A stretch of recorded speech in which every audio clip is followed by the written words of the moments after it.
మనం ఎప్పుడు నిలిచి ఉండాలి, సంసిద్ధంగా ఉండాలి. నేను రెడీ ప్రభువా, నా పట్ల నీ చిత్తం నెరవేర్చు.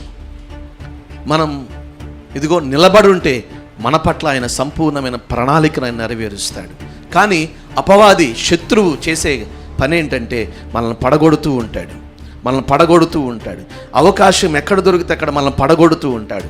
ఆత్మీయంగా, ఆరోగ్యంగా, ఆర్థికంగా వాడు ఎన్ని అవకాశాలు ఉన్నాయో ఆ అవకాశాలన్నింటిని ఉపయోగించుకుని మనల్ని పడగొడుతూ ఉంటాడు. కానీ ఆత్మదేవుడు మనలో నుండి ఏం చేస్తాడంట?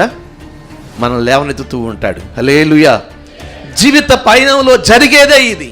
వాడేమో పడేస్తూ ఉంటాడు, కానీ పరిశుద్ధాత్ముడు తన శక్తి చేత మనల్ని ఏం చేస్తున్నాడు?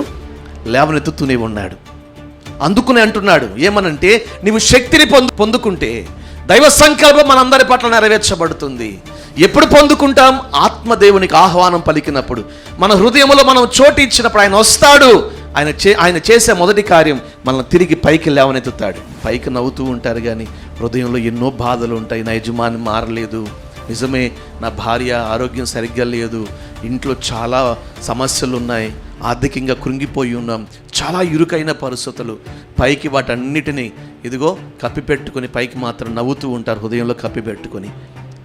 నీ జీవిత స్థితిగతులన్నీ ఎరిగినవాడు ఈరోజు మాటిస్తూ ఉన్నాడు. నువ్వు ఏ స్థితిలో ఉన్నావో ఆ స్థితి నుంచి ప్రభు నిన్ను పైకి లేవనెత్తునుగాక. హల్లెలూయా. అదొక్కటేనండి. మనం ఉన్న స్థితిలోంచి మనం పైకి లేవనెత్తబడాలంటే మనం ఏం పొందుకోవాలి? శక్తిని పొందుకోవాలి. మనం శక్తిని పొందుకోవాలి. ఇప్పటి వరకు బాగానే ఉన్నామని అంటారా? జీవితంలో ఎప్పుడు ఏది మన జీవితంలోకి వస్తుందో తెలియదు.